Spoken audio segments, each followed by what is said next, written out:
أنا متجوز من بنت أصغر مني، هي عندها 22 سنة بس. في الأول كنت متجوزها علشان مغضبش ربنا، عشان متعتي يعني. ولكن حبيتها جدا وابتديت أراضيها وأعمل لها كل حاجة هي عاوزاها. عوضتها عن ظروف كتير عاشتها، وهي فضلت تطلب مني حاجات أشتريها لها وحاجات أجيبها لها.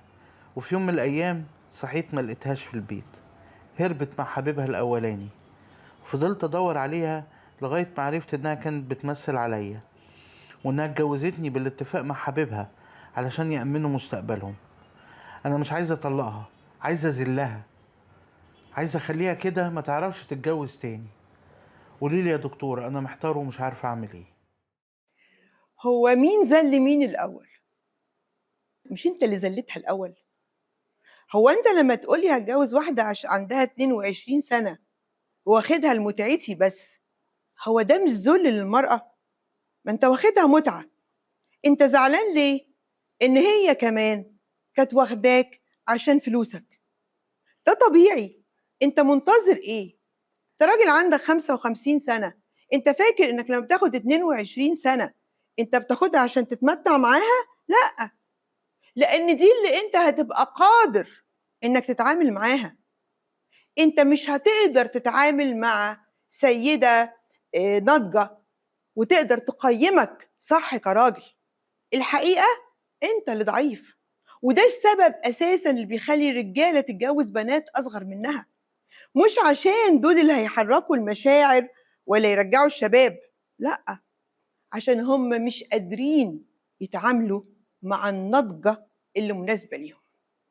كون بقى ان ده كانت يعني معمول عليك كمين وان فلوسك اتسرقت وكده، والله انا شايفاه انه عدل ربنا.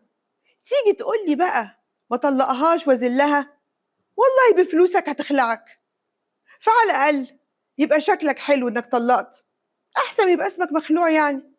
في الحالتين اللي عرفت تعمل كده وتسرقك هي وحبيبها مش هتغلب عشان تخلعك، فاعملها بكرامتك، حافظ على الباقي.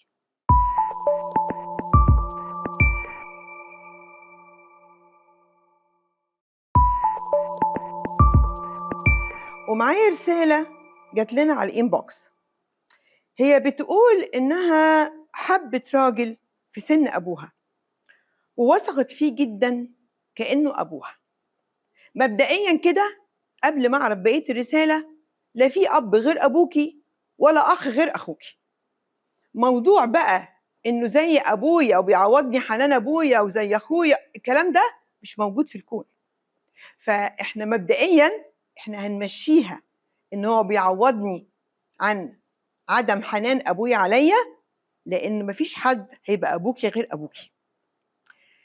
طبعا أنا وثقت فيه، وهو طبعا بدأ يشعر قد إيه أنا واثقة فيه وما أقدرش أبعد عنه، وبدأ يستغلني ماديا كمان. وأنا كنت بخاف أعترض، عشان لو اعترضت هيبعد عني ويسيبني، وأنا حقيقي مرتاحة معاه وحاطة الأمان في حياتي بوجوده. مش عارفة أعمل إيه. هو أنتِ بتدمّري نفسِك ليه؟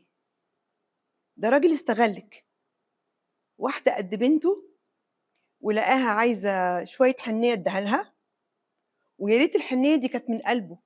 لا، لا، لا، لأ، الحنيّة دي كانت عايزة تملى جيبه، وعوّدِك على وجوده. أنتِ ما بتحبيهوش، أنتِ متعوّدة عليه.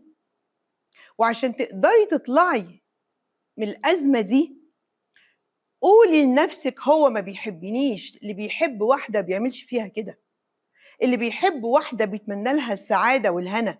فين الجواز؟ فين البيت؟ فين الأولاد؟ فين العيشة؟ ده إنسان أناني. حبي نفسِك. أنتِ ليه شايفة إن نفسِك ما تستحقش أكتر من واحد ما بيديكيش حاجة غير صُحبة، ويا ريت كمان صُحبة هو أمين عليكِ فيها. سيبيه طبعًا، وصدقيني لمّا واحد بيروح بييجي الأحسن منه. ما حدش بيموت ورا حد، وكل اللي تعبوا في الحب وقصص جوازهم حبوا بعضها تاني، وحسوا إن اللي قبليه كان أي كلام. أنتِ بس متدلعة شوية. سيبيه، هيجيلك الأحسن منه. معانا كمان رسالة جايلنا من نهى، نسمعها كده. أنا اسمي نهى. الحقيقة أنا كنت بنت متدلعة قوي وعايشة في مستوى اجتماعي كويس قوي، بس للأسف بابا خسر كل فلوسه، وعشان أنا كنت جميلة اتعرض عليا إن أنا أتجوز من رجل أعمال هو أكبر مني ب25 سنة. هو وفر لي كل حاجة حلوة ماديا، بس أنا بعد ما اتجوزته والكل كان بيحسدني على جوازتي دي بدأت كده أحس إنه الفلوس مش كل حاجة. طبعنا مختلفة وحياتنا الخاصة مش مشبعة ليا خالص، أسلوب حياته كان مختلف. فحصل عندي حالة كده من الهوس إن أنا أشتري حاجات كتير، أسافر كتير، بس فضل ده مش معوضني خالص عن إني محتاجة راجل في حياتي. بقيت محتارة قوي، أطلب الطلاق وأخسر كل حاجة، ولا أكمل وأتنازل عن مطالبي وأحلامي في حياة تكون رومانسية. فكرت إني أصاحب حد يكون بيعوضني عن كل اللي ناقصني ده، بس خايفة طبعا من غضب ربنا ومن كلام الناس.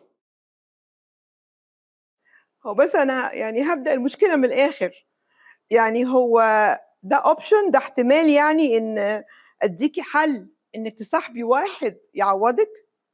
لأ، تعالي نبدأ من الأول بقى. أنتِ كنتِ عايشة في مستوى اجتماعي كويس، والمستوى ده راح، وما تضحكيش على نفسِك، ما كنتيش هتعرفي تعيشي في مستوى اجتماعي غير اللي كنتِ متعودة عليه. اداكِ المستوى الاجتماعي ده، وعايشة سعيدة، واحتياجاتِك كلها تم توصيلها ليكِ، وفجأة لإنِّك أنتِ مش راضية بقيتِ تدوّري على اللي ناقصِك. أنا مش شايفة إيه ناقصِك، يعني إيه مش حاسة إنه معاكِ؟ ولو مش حاسة إنه معاكِ ما يمكن أنتِ اللي سِت خايبة.